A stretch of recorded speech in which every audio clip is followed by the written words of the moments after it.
Okay, ladies, how are you? Nice to see you. Thank you so much for coming. We would like to start talking about halachot of Shabbat. We did shurim previously about halachot Shabbat, so I prepared an introduction, not a long introduction. A few times when I prepared shurim before, we did like 3-4 classes just introduction. So we'll go straight to the classes. But small introduction to this halachot, and let's start with the story before we start. In the time of the Chafetz Chaim, there was this rich man that was very, very sick. Not only him, all his family, his wife, his children, everyone had a different disease. And the more rich he was, the more problems he had with all kind of diseases. So he turned, people told him, go speak to the Chafetz Chaim, he'll tell you what to do. So as they went there, Chafetz Chaim told him, listen, you came for a blessing. I'll tell you what. The source of blessing is Shabbat. And whoever keeps Shabbat is going to get all the blessings. Katuv, it says, Shabbat mekor kol baracha, So, if you're going to take upon yourself to keep Shabbat, I'll bless you as much as you want. The man says, Rabbi, you know how many factories I have? If I will try to keep Shabbat, and those factories will not operate, you know how big fortune I'm going to lose every week? I cannot do that. So the Rabbi said, what do you want me to do? So the guy started calculating. He says, well, we're getting to the end of the year, secular year. In about 3 weeks, the new year will start. He started to calculate his bills, his bank account, this and that in his head, And he said, Rabbi, let me violate 3 more Shabbatot, and then I'll be okay. The rabbi started crying. Is the Shabbat mine? Can I tell you, violate, God forbid, the Shabbat? I cannot tell you to do that. So the rabbi started to explain him how important it is to keep the laws of Shabbat, how big merit people get whenever they keep Shabbat, their zchuyot, their reward, how it affects them, how it changes them. And then from the other side, explain to him the severity of the law, how people have to be careful, violating the Shabbat, how punishment, which punishment they can get. The man got so excited, he understood what the rabbi told him. He said, Rabbi, if I would know the severity of the Shabbat and how important it is, I would never dare to violate the Shabbat from the beginning. Of course, I'm going to accept it upon myself. This is when the rabbi blessed him that, Refuah Shlema, everyone should be feeling good, everyone should be okay and everything. But Baruch Hashem, after a while, all these diseases disappeared, he became healthy and everything was okay. When we speak about halachot of Shabbat, some people are coming and asking, how can I outsmart the system? Like this man, this rich man, maybe, if I'll do this, maybe if I'll do that. Some people really want to know the laws, what's okay, what's not okay. So, Rabbi Yonatan Eibeshitz once said that if people don't learn these laws regularly, all the time, constantly, he may violate Shabbat because there's so much laws and there's so much details and people may, get confused or forget, and so it's very important. So just to speak a little bit about the idea, the Shabbat is mentioned 12 times all over our Torah. It's not only once it says about Brit Milah, or twice about kashrut. 12 times it says in the Torah. First time that we hear about this is in the first 10 commandments. Okay, Sefer Shmot in Yitro. Over there it says, Zachor et Yom HaShabbat lekodsho. Remember the Shabbat. Zachor et Yom Shabbat lekodsho. It says 6 days you have to, work your field, work outside the house, and on the 7th you're supposed to rest. The same way that Hashem created the world in 6 days and rested on the 7th, so this is what he is asking from us to do. On the 7th we should rest. And then it says, Al ken berach Hashem et Yom HaShabbat v'kadshehu. Then Hashem blessed the Shabbat and sanctified it. Okay? So it says Zachor. When we keep the Shabbat, we admit, we acknowledge the fact that Hashem created the world in 6 days. Basically, Shabbat represents Emunah. So we believe in Hashem, we know that He created the world. Okay, God forbid if somebody doesn't believe in that, so he usually doesn't keep Shabbat. Rabbi says that Shabbat is equal to all the mitzvot. Because, if we believe in Hashem, so we believe in everything. So from one side it says Zachor.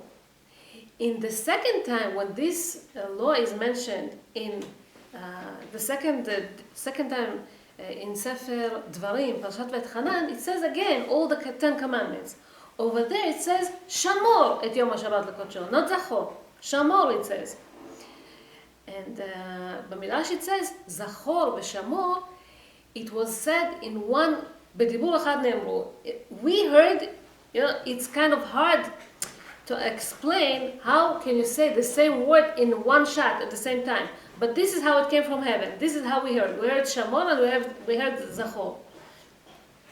Zachor is to remember. To remember means mitzvot aseh. What are the things that we're supposed to do? For example, we have mitzvah of kiddush on Shabbat. This is mitzvah aseh that we need to do. Shamor is mitzvot lo taseh, things that we're not supposed to do. So you cannot drive on a car on Shabbat. You cannot do laundry on Shabbat. You cannot do salad, small pieces on Shabbat, like grinding. Right? These are lotas that we do. That also we have it on Shabbat. So usually, mitzvat aseh she'azman grama. If things that we have to do, women are exempt from that. For example, if there's a mitzvah tzitzit, women don't have to put tzitzit because tzitzit is something that men put. It's usually during the day. Men has to put tefillah b'minyan. All these things are mitzvot aseh that usually men do. Women are not obligated to do.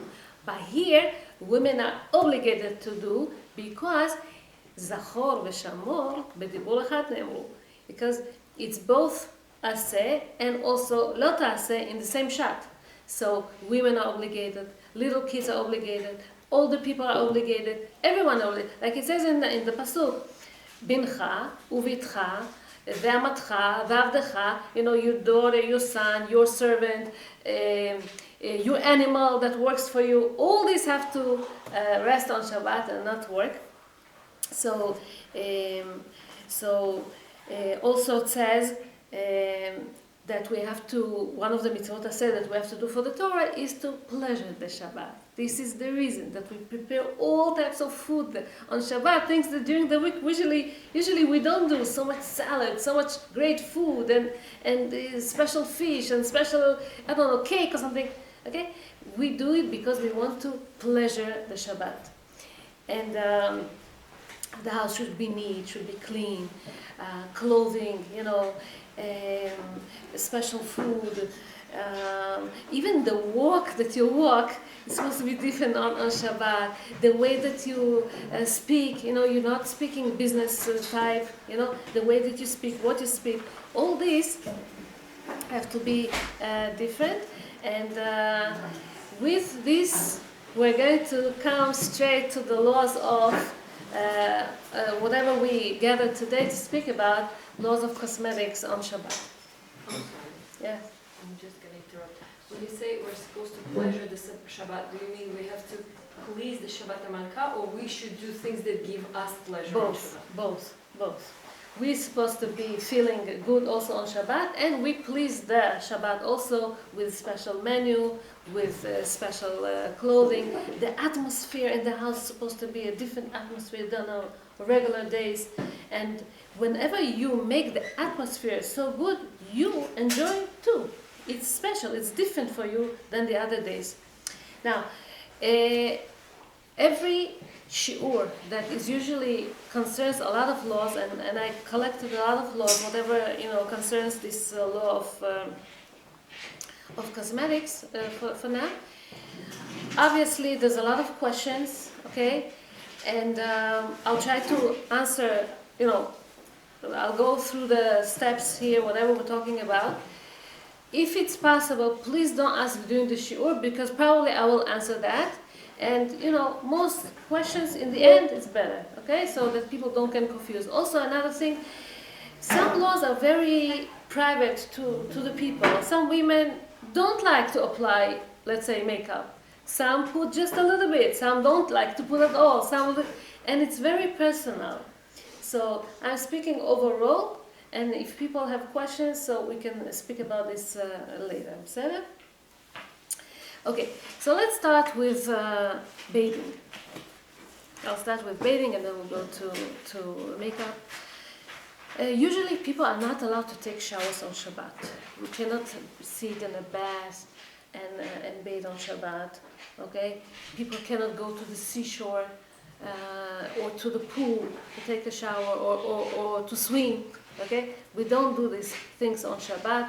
It involves also lots of other problems like squeezing hair or squeezing the towel that you're going to wipe yourself with, and so it doesn't matter if you put all your body in the water or you wash part by part. It doesn't matter. It can be that, let's say, you start washing your hands and then your feet or something. It's still no good unless a place got dirty. So no problem, you can wash it. Yeah, but not the whole body. Not in hot water. Some places are so hot, and if a person suffers very much from the heat and from the sweat, so some Sephardi allowed to take a shower in cold water. Usually Ashkenazim, they don't, even though I did see whatever I say, all these halachot are based on Yalkut Yosef, Rav Batia, all right? Usually Rav Batia tries to be lenient with a lot of stuff, so it's the most lenient laws. So even it says even if Sephardi even if Ashkenazi need to take a shower in cold water, so it will be allowed for them, but usually they don't. Definitely, if we speak about washing, if somebody needs to take a shower, it's never with the head. We never shampoo the hair on Shabbat. This we never touch, okay? Okay, fine. Whoever is a woman that needs to go to mikveh on a Friday night, okay? Of course, needs to come prepared, ready, and over there she could dip in the water that's ready there, and then afterwards she has to be careful not to squeeze her hair and the towel.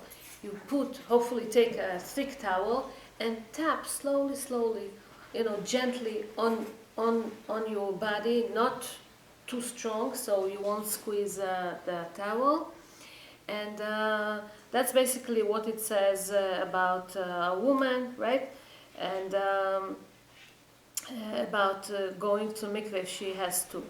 People cannot swim on Shabbat, as I said before, and cannot go into the pool even though they don't want to swim. They just want to, to dip in the water. We cannot open the hot water on Shabbat. The tap water, you cannot open it on Shabbat. There's a difference between a private house and an apartment in a big building. A private house, you have your own boiler, so every time you open hot water, some more cold water from the tank gets into the system and gets heated as whenever you open the hot water. Therefore, we don't open hot water on Shabbat. If let's say there's only a couple or a small family that lives in an apartment, it's a possibility. You can try it. I don't know if it's going to work out with every family, but there's a possibility to close the hot water before Shabbat, and then whatever is in the tank, and let's say you're just a small family, if you need to wash dishes or something, you could still use from the water that were warm there before Shabbat. Okay, but usually, Baruch Hashem, we're big families, and if you have to wash dishes and kids and this and that, usually the water will not be enough for everyone. It will be emptying out, and so it's not possible. You're going to wash with the cold water that we have. If you live in an apartment, they say it's okay to open hot water, because there's all types of people in the building. There's Gentiles, people, Jewish, not Jewish, whatever, and they put, they open the hot waters or cold or whatever. They put, you don't know who heated this water, so some people say it's okay to use hot water in buildings. Okay, Sephardim are lenient with using soap on Shabbat. But definitely the rabbis say whoever wants to be strict on himself, it's good. And liquid soap is even better than hard soap. So if you need to use the soap, it's okay.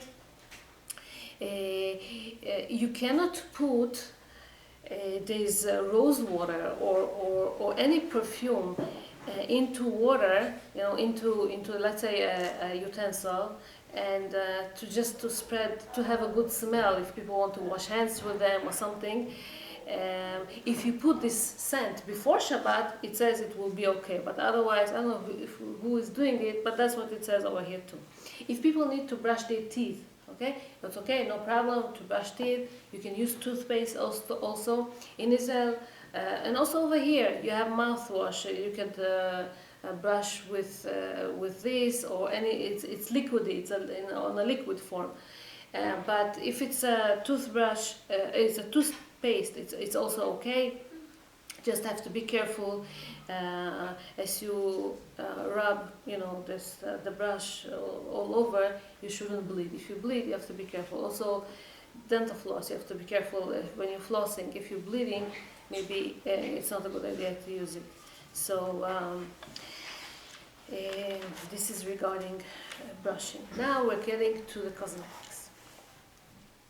Usually, woman is not allowed to put makeup on Shabbat. Okay, any makeup they want to put, it's better to put it before Shabbat, because there's this prohibition that's called dyeing, and you cannot dye. Years ago, in the time of the Mishkan, they used to dye certain plants, certain things, to create materials, to dye a certain wool or material or whatever it was. So, because of this, we cannot color stuff. So, we cannot use eyeliner, we cannot use lipstick, blushes and eyeshadows and mascara and stuff. We cannot really put those stuff. And even though, let's say, the lipstick will be clear color, we cannot, because we cannot smear on Shabbat. This is another violation. We cannot smear stuff on Shabbat. So, and also, let's say your lips were colored from before, they had some type of lipstick on, you cannot add on top of this something. Today I was looking for information about makeup, and I checked all kind of stuff online. I saw some tutorials, makeup, how to put makeup and stuff, things that I didn't even know. I understood that there is some kind of a powder. There's all kind of Shabbat makeup that you could use. Some of them, all of them are powder form. Okay, this powder that doesn't have any cream in there or oil in there, and this powder is supposed to be a powder that, as you put it on your face, let's say, it doesn't last for a long time, because it doesn't have anything that will make it stick to your skin. So this type of stuff, if you didn't have anything on your skin before, okay, you're allowed to put it on Shabbat. So years ago I bought this Shabbat makeup. It's called Shabbat. And this was the blush. This is how it looks like. It's like, you see? It's a mineral.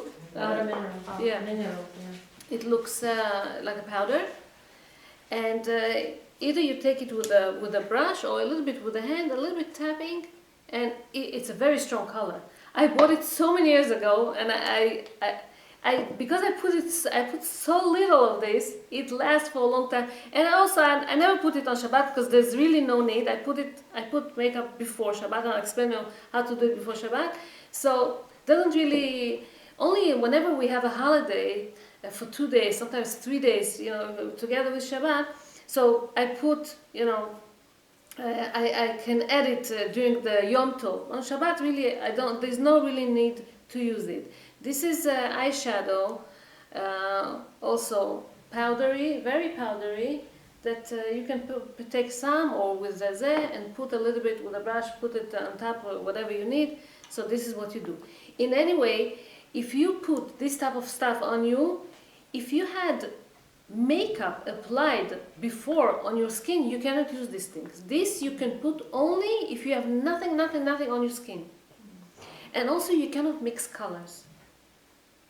You cannot put some of these and on top of this another thing and another, because it's not allowed to mix colors. This we're talking, it's only makeup that for Shabbat. Not necessarily this brand name. There's all type of brand names for makeup for Shabbat. I'm just saying.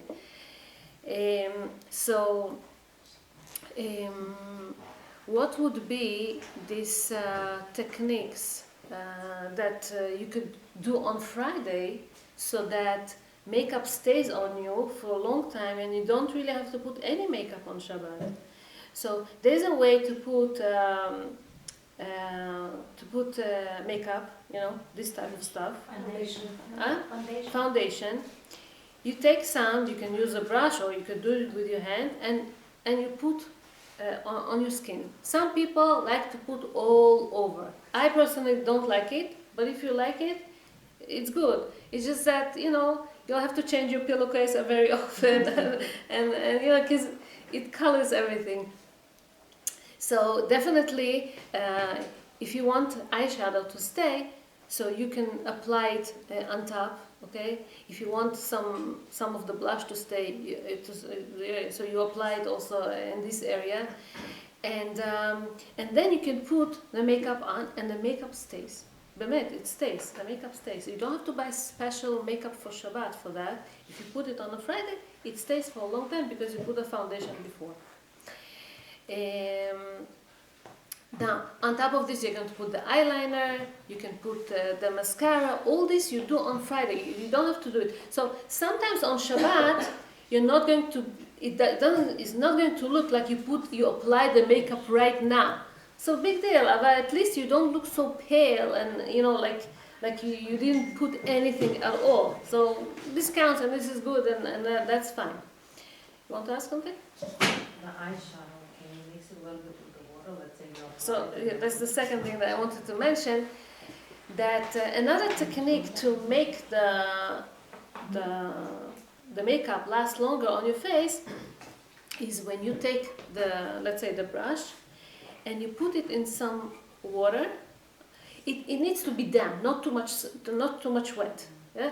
A little bit in water and shake off or wipe it or something. So it should be very. It just should be damp. If you put this damp on this powdery stuff or any makeup that you want to put on and you apply it stays so much stronger. That's what it says, right? That's what you want to say? Huh? During Shabbat. During Shabbat. Let's see if I have it.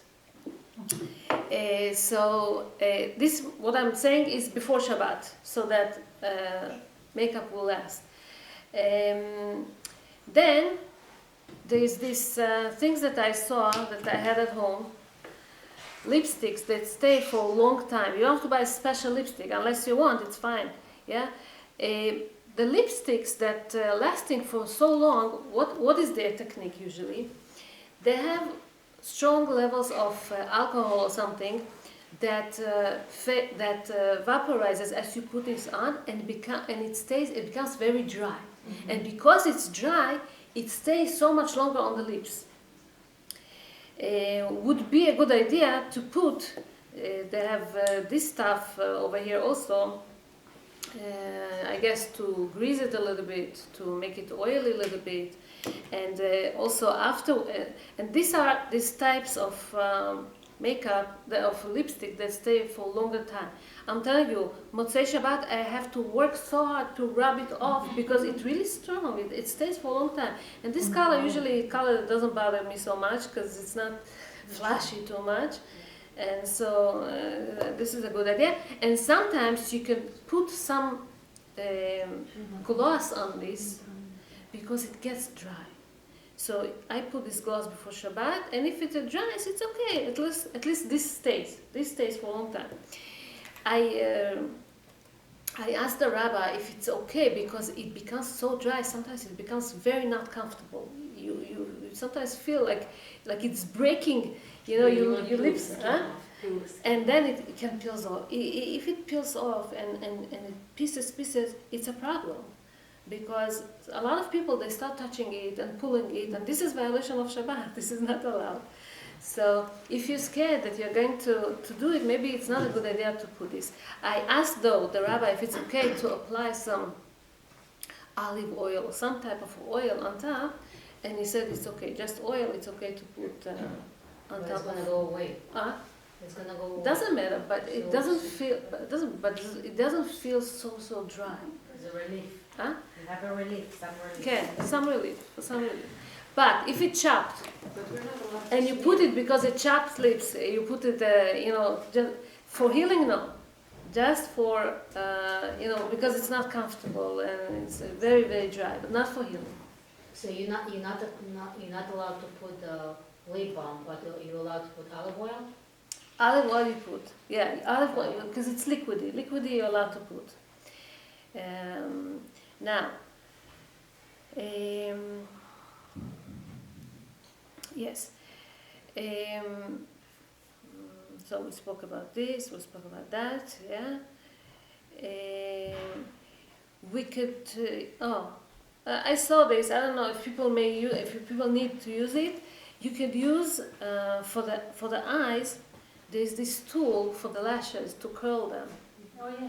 So if it doesn't have anything inside, no essence, no of any material inside, or I don't know, oil or something, just dry it.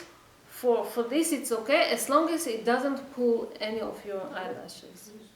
So that's what I saw, that it's okay. I would never think that this tool is allowed for Shabbat, but that's what it says.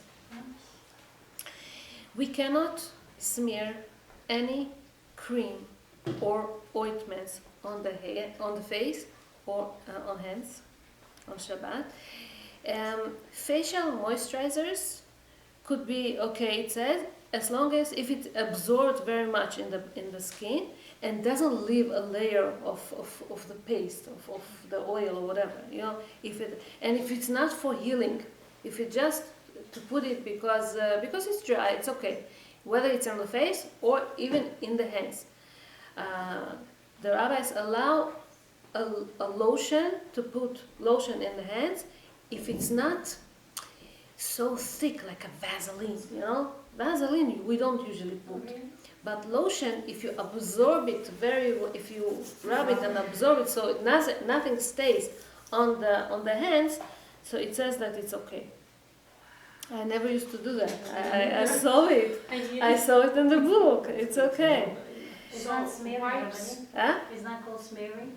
Because this lotion is liquidy, so and it absorbs in the skin, so it's okay. The wipes that for makeup remover. Okay, wait. I'll talk about this in a second. I said that lotions, if you have to use lotion, it's okay. Not if you have cracks because you want to heal it, or just because it's dry and whatever, so you can know. So if it, Ty asked me before if it's a coconut oil or if it's an olive oil, it doesn't matter. So it'd be okay to use it. Thick ointments and creams like Vaseline or some other ointments for healing, this we cannot use on Shabbat. Unless it's cholesh and musaka or cholesh, this is something else. We're talking about healthy people.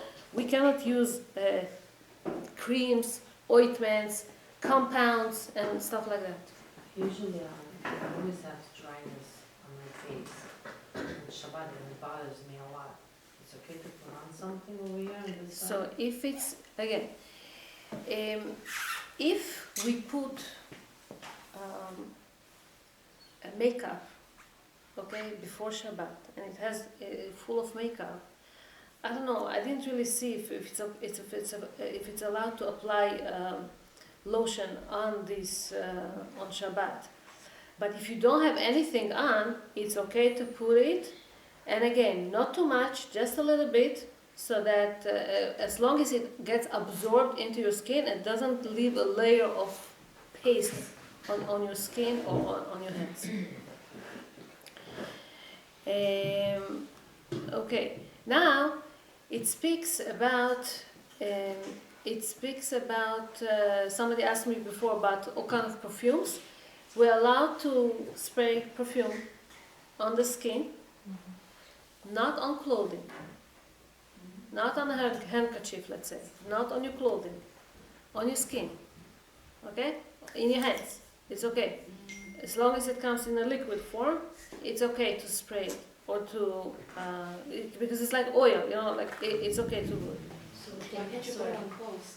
Because it's not allowed. The molid reach. Molid, you're like creating a scent, and this is not allowed to do on Shabbat. I'm saying you Because cannot it lasts spray longer on on the yourself. Not on your clothing, on yourself, Yeah. on the body, on the skin. On the skin you're allowed. On the skin. Clothing. It's not allowed on clothing. That's what it says. Facial cleaners, okay, that is intended to clean the skin of the body, of the face, yeah. It's allowed to use it on Shabbat. You just have to be careful how you're using it. Let's say I have at home this makeup remover that has a small hole on top, so I don't spill too much. I put a little bit, and I go underneath my eyes with my hands, and it cleans beautiful. You don't need more than that. If I'm going to take a cotton ball now or a tissue, and I'm going to, it could be squeezed because it's liquidy, and you cannot squeeze tissues or cotton balls on Shabbat unless you tell me that you put very, very little amount and you know that you won't squeeze this cotton ball, then you can use it. But otherwise, with your hand is even better. What about the Q-tips? A Q-tip is also cotton, and it can be squeezed. So usually we don't use cotton balls. What about wipes? Okay, wipes. So It's just, it's not liquidy. It's just okay, it's wipes. It's moist. It's just that it's moist, right? You don't put anything. Okay, fine. Wipes could be okay as long as it's not too loaded with, and you can squeeze it.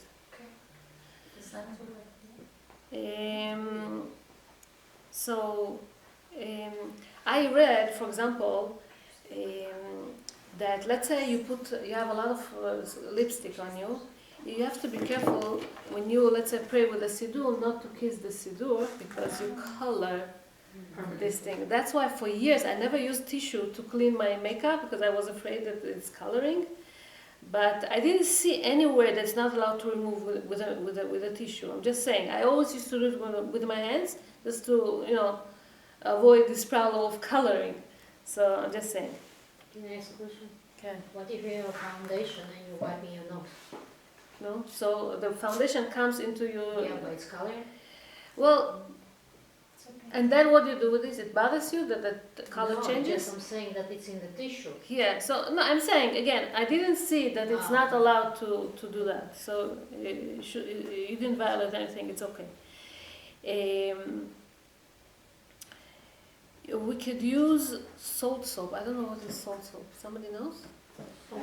Yeah, to clean face. So maybe it's like a scrub? No, I don't know. No, scrubbing, I'll tell you. We could use it just for cleaning, but not for healing the skin or anything. Next thing that I'm coming is peeling. Peeling is not allowed to do on Shabbat. Any type of peeling. You mean saline water? Salt Huh? water you mean, or salt soap? It says sabon melach. I don't know what it is. Sabon It's salt melach, soap. מה זה? יש כזה? It cleans, I guess. Peeling, any type of peeling is not allowed to do. We cannot use those creams or something that has all kind of particles inside to, exfoliate the face and clean it with this. To clean, let's say, black dots or whatever it is. You leave it in areas for some time, I guess, and then you rub it and then you remove it. This we cannot do on Shabbat. All types of facial masks also, for the people put masks for relieving the skin or whatever. This we cannot use on Shabbat. You cannot take a tea essence and put it on your eyes or cut cucumbers on your eyes, because usually people do it also for healing. Cannot use all kind of ointments or creams or compounds to treat acne on Shabbat. And even if you just put it on the place that you have a problem, let's say, and you don't rub it, it says it's not allowed because you do it for healing. Alcohol that you need it just for hygiene purposes, to clean if you need, whatever, it's okay, it says, but not for healing. Okay, another thing that I didn't know that there is, I guess there is a spray. After you put the makeup, there's a spray that you can put. Setting spray. Setting spray. Setting First spray. with setting powder and then setting spray. Okay, so you put the spray just to make sure that the makeup stays all over. So it says that you're allowed to use it if it comes in a bottle and a spray, as long as you don't put the makeup on Shabbat. If you put the makeup before Shabbat, on Shabbat you're allowed to spray it. But if you put the makeup on Shabbat you cannot put on top of the spray. That's what it says. If people put glitter, some people I guess put some glitter. If it's based on a paste, okay, and so this you cannot smear on Shabbat on you. But if it's based on powder, then if you put it gently in certain places, some people put it in the hair also, whatever, if you put it gently and then, by sweat it could disappear, by wind it could fall in or whatever disappear, it is something that doesn't last this way, they say that it's okay. Now, removing makeup, we can use it either with removing it, or either by washing the face with the water, or with any makeup remover. We could use it, no problem. You could do it with the hands. You could do it, as we said before, as long as you don't squeeze, this cotton ball or whatever it is. This we could do, no problem. This is on Shabbat, you're allowed to remove makeup? What? What's on Shabbat? I didn't understand. We're allowed to remove makeup on Shabbat? It says that if you have to remove some makeup, you could do removing makeup on Shabbat, whether you do it with water or with makeup remover. You could do it. As long as you don't squeeze the cotton ball or a sponge or whatever you're using to remove this with. There are some things that you cannot do. You cannot remove mascara on Shabbat. You cannot, because... But the makeup remover towelettes actually do remove it. There are some... The mascara?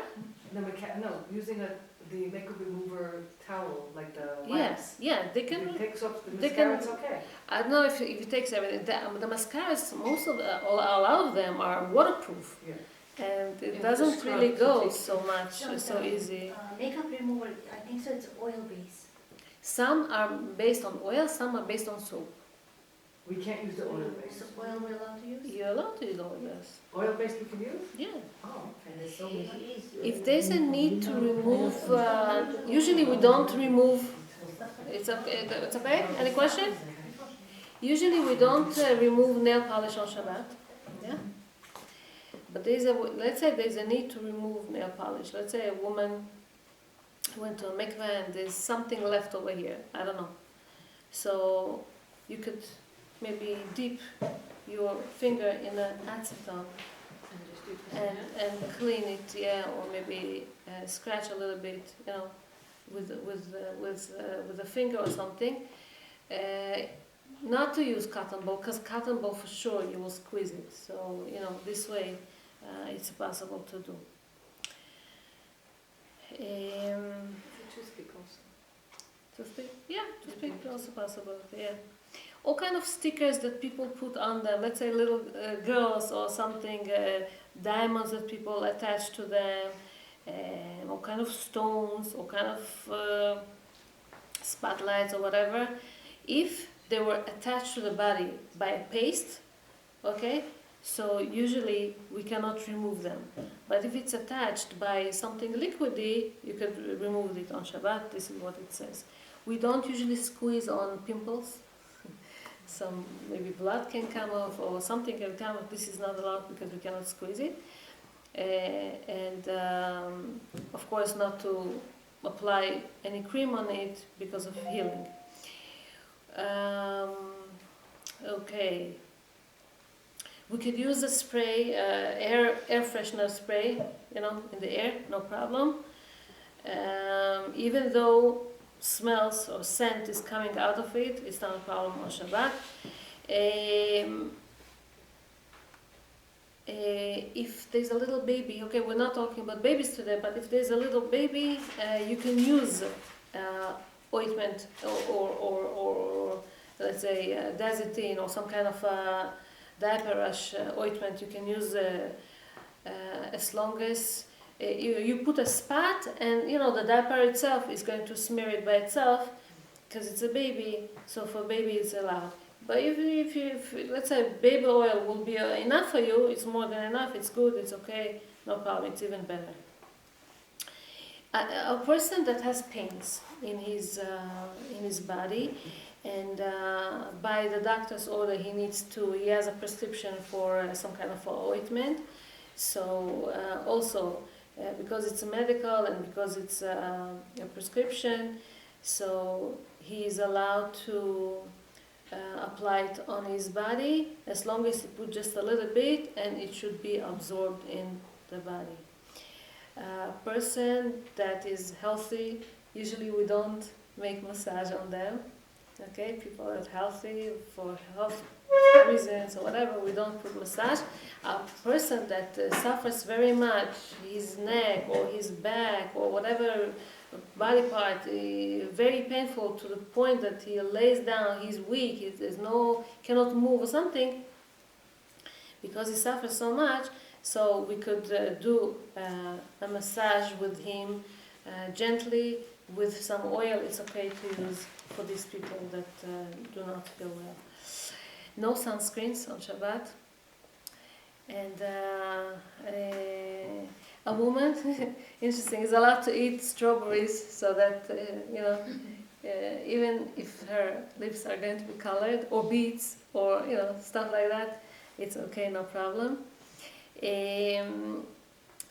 Okay, now we're talking about removing or plucking or hair or nails, right? This is also cosmetics, I guess. We cannot pluck hair because there's this violation of shearing that we cannot really do. Whether not hair, not nails, whether it's by your hand that you do, or by a tool or by scissors, cuticles, like that. Cuticles for sure we're not allowed to do. But let's say there's a piece of nail that most of it already came out, and just it hangs just a little bit here, and it bothers you like crazy. Okay, so it says that you're allowed to remove it with your hand. Okay, you're allowed to remove, not with a tool, but with the hand you're allowed to remove it. If there's cuticles, and cuticles are those pieces of skin around this, and also, let's say most of it already came out a little bit, this you cannot remove or touch, not with a hand, not with a tool, not with any utensil. This is, we don't touch. This is what it says. A woman is allowed to comb her hair. I'm sorry, we are not allowed to comb hair on Shabbat. On Shabbat, you could, if you really have to, if you cannot really fix hair with the hands, you could use a very, very soft brush. I don't know if there is a very, very soft brush for hair, but that is what it says. well, married women that usually the hair is covered, you can really fix it with your hand, and put it in a ponytail or something, and it's not a problem. Usually the problem is the teenagers, the girls, and so again, special brush for Shabbat, it says, because combing, I guess it's a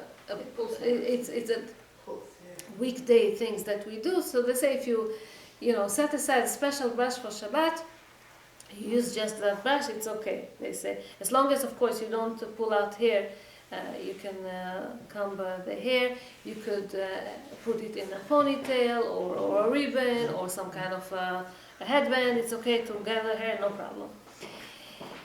It's allowed to comb a wig because most wigs are synthetic and the hair is attached to it. The hair of the wig is attached very strongly to it, usually it doesn't pull off. Natural hairs could be that hair can come out, and so also be careful with natural hairs. You cannot put spray on hair on Shabbat to make sure that it stays the same, the hairdo or whatever. You cannot put this spray because of building, it's like building, we're not allowed to do. A woman cannot braid her hair into a braid. What about children's hair? Because it's like building and constructing, and we cannot untangle it because it's like we cannot construct, we cannot build, we cannot demolish or separate. So we cannot really do that on Shabbat. A wig hair, it's not allowed for other reasons. Okay, other avot melacha. What about kids? What do you want to ask me about kids? Braiding children's hair. Also not allowed. Yeah, what braid? Huh? No braid? Not to braid hair. I cannot do take Not to take it out. You can release, you can take out the ponytail and it's going to, entangle by itself, no problem. A woman or anyone cannot curl hair on Shabbat or use special rollers for curling hair on Shabbat. This we cannot use on Shabbat. And What if you put it before Shabbat? Can you open it after Shabbat? I don't know exactly how it works. I never use that. It's usually electric, no? It's a lot electric? No. It's not electric? Just the plastic. Okay, so when you remove it, some hair can come out? Yes. That's the problem. Plastic is cool. So that's why it's not a good idea to remove it on Shabbat. You have to also be careful not to rub, not to touch too much your hair. When you touch your hair too much, definitely somehow, you're going to pull some hair. So not to occupy yourself with your hair too much, not to, make curls and the whole area, all this on Shabbat. Not to bleach hair or color hair, yeah. If a gum got stuck into your hair, so basically slowly, one by one, separate, carefully, not to tear or to pull out hair. And even it says, even one hair or two was pulled out, it's not the end of the world because you didn't intend and you didn't want this to happen. It just could happen. So. Can I remove it with oil? Huh? No, Oil? Yeah, no, peanut the butter. gum, You with can- oil. Yeah.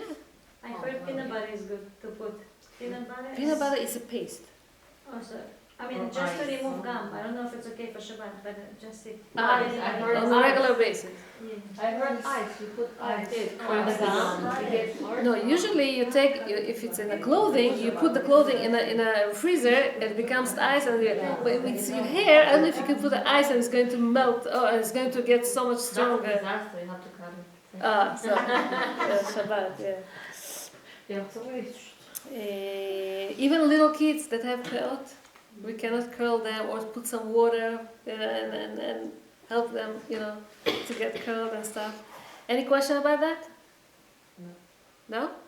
About no. Huh? We just won't do it, don't worry. Don't worry. Baruch Hashem. So I was looking for a special story for Shabbat, and Baruch Hashem, our literature is full of stories about people who made Misut Nefesh to keep Shabbat and how. And I didn't want to go to these stories, I wanted to go to something that happens every day today. And so this lady started to keep Shabbat the past year only because of the pandemic. You know, stayed home, nowhere to go, nothing to do. And, people got scared and, people started to speak about time of Mashiach and maybe we should really repent. And this is the time, there's nothing to do, why not? So she started to keep Shabbat and she said that she got addicted to that. Oh, wow. She thought in the beginning, initially, what's so fun in keeping Shabbat? Why are people getting so much excited, so much restrictions, so much limitations, this is not allowed, this is not allowed. What's so great about keeping Shabbat? But then she started to experience keeping the Shabbat, and she says whatever she thinks, and it's so nice to hear it. She says, if you ask people, usually the whole week you're creating, you're going, you're doing, you're coming, you're creating basically all the time. And Shabbat, you don't have to give and to give and to do and to create, you accept. You get in such a big elevation, spiritual elevations on Shabbat that affects the whole week. If you ask a person, if you ask people, usually researchers, that they ask people, what gives you pleasure? Okay? What usually people answer? People answer, what gives you pleasure? Vacation. Vacation. What does it mean? To rest. With family. Okay? What else? Good food. Good food. Yefe. Massage. Okay. You're out of the system. Huh? Without cream. Reading. Reading. Sleeping. Relaxing. Yeah. Resting. Shopping? Maybe for women, not for men? Shopping for women, that's what I said, not for men. Yeah. Many people shop because she got it already, I have to get it also. It's kind of a competition. It's not really relaxing, but yeah, psychology said that it's good for women, but not on Shabbat. Yeah? So basically she says, spend time with family, have nice, long or whatever, interesting or intellectual conversations with friends, people that you like, spending time, eating food, wine, going for a walk, you do outing, but something relaxing, not crazy stuff. Yeah? And so, not to think about it. I realized this is Shabbat, she says. This is what I was looking for. And that's really, it gives you time with the most important people in your life, okay? That you can talk to them about things that interest you, okay? And everyone has time for you. During the week, who has time to anything? So, Shabbat disconnects you from the mundane, from the routine, and gives you a different perspective on certain stuff. So this is why people are going usually to vacation, because they want to disconnect from the everyday pressuring, life. And this is basically, she found to know that this is the Shabbat. And she says, the more you prepare yourself to the Shabbat, the more you enjoy in Shabbat. Especially if you buy, let's say, certain foods that are during the week you don't really do. Meat, let's say, if during the week you don't eat meat. Or chicken, if during the week you don't. Or some sweets, some special treats for the kids, or a special cake or something. The more you respect the Shabbat, the more you enjoy it. The atmosphere, it's a white tablecloth usually, or a different tablecloth on the table on Shabbat. The candles, the guests, or not exactly. So, Shabbat is a covenant between us and Hashem. And the fact that we're resting on Shabbat, we demonstrate that we believe in Hashem, that He runs the world in a supernatural way, the way He carries out everything. And it's a very big sgula, it's like a supernatural cure for all kinds of salvations, for for, you disconnect from all kind of pains, from all kind of news, or whatever you hear out there, online and in the news and everything. And your mindset is so much different, and you can get to redemption through this. I wanted to finish with a story that I read today, and I liked it so much. It speaks about the Rebbe Milubavitch, the late Rebbe Milubavitch. Before he became the Rebbe himself, he was already here in the United States, and he was teaching his students how, when you introduce a mitzvah to someone, how you should do it in the right way, in a pleasant way, not to force God for people, to show them the beauty of this, and to talk about that. And so they were going outside, and he showed his student an example. So what this lady over there, that was carrying her pocketbook or purse or bag, whatever, her personal stuff.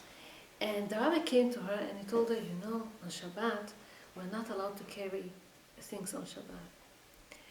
And so the lady, she respected him very nicely. I mean, she saw he's a big rabbi, whatever. She told him, but I don't keep Shabbat and I want to carry it. He told her, but it's not allowed to carry. And he's trying to explain her the law of Shabbat and everything. And she's still, kind of respecting but refusing. He told her, imagine to yourself, let me ask you a question. Do you have a son do you have a son? She says, yeah. Is he in the army? She says, yes, he's in the American army. Does he fight now against the Nazis? It was World War II time. She said, yes. So he told her, imagine that your son is in the battle now, and is fighting, and it's very difficult, and you, with the fact that you're going to keep Shabbat now, and you're not going to carry this book with this purse, you give him so much strength, you give him so much zchuyot, so much merits, that he will win the war and nothing bad is going to happen to him. She got really, the rabbi knew, how did he know that she has a son in the army, they're fighting, and she really wanted to protect him, something, a talisman, why not? She told him, okay, I'm willing, not to care, but who's going to guard it or look or watch it? It's chaval, it's my purse. The students right away said, volunteered, they said, we're going to watch it. Every student is going to watch 1 hour this press till the Motzei Shabbat, and then you're going to come and pick it up. She said, okay. And she kept the Shabbat, she didn't pick it up anymore. Few days later, she's getting a letter from her son, from the army. And the son tells her, Ima, you don't understand. Few days ago, I had such a big miracle happen to me. She told him, so he tells in the letter that they got into this fierce battle with the Nazis, and the Nazis, they were waiting for more troops to come, for more soldiers to come, didn't come. They were left alone in the battle. So, lo aleinu, the Nazis killed them one by one. All the soldiers died except he. He didn't die. As they reached him, all of a sudden some kind of some other reinforcement or troops, American troops came, and they saved him. And he tells her, Ima, I want you to go and give thanks to Hashem, do something, say, give a tzedakah, contribution, something, I don't know, because God saved me. This is beauty that the Rebbe Milubavitch taught us, how to bring people closer to Judaism in a nice way, in a pleasant way, so that the person himself would love to do it himself, not God forbid by forcing. בעזרת השם שזכות המצווה יעמוד בעד כל עם ישראל, and the beauty you try to look yourself to your husband, to your children, to the Shabbat, בעזרת השם you will see only beautiful things in your life, and your kids are going to follow your footsteps. בעזרת השם you see a lot of nachas from all of them. Thank you so much. God bless you. Thank you, Malka. She's not here? For opening your house. She really gave me the push to start again to speak about Hilchot Shabbat. Thank you so much. God bless you. Thank you. Are we going to have this every week, or? So,